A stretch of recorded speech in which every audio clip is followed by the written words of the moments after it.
Hello guys, কেমন আছো?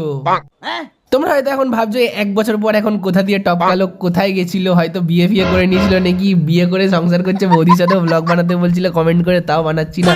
তো গাইস এরকম কিছুই হয়নি, জাস্ট আমার মায়ের শরীরটা খুব খারাপ ছিল, তাই জন্য আর ব্লগ বানাতে কোনো ইচ্ছা করতো না। তো এখন একটু সব নর্মাল হয়েছে, তো তাই জন্য ব্লগের বানানোর চেষ্টা করছি, আবার রেগুলার ট্রাই করব। তো তোমরা আগের মতো আবার একটু সাপোর্ট দেখিও, এইটুকুনি আশা করবো তোমাদের কাছে। তো আজকে সকালে 5টার সময় আমার ঘুম ভেঙে গেছিলো, কারণ আমার পেয়েছিল খুব জোর খিদে। তো তাড়াতাড়ি ফ্রেশ হয়ে মুখ টুক ধুয়ে নিলাম। আর গাইস যাই বলো, আগের থেকে একটু হ্যান্ডসাম হয়েছি না? ও বাদ দাও এসব কথা, যাই হোক।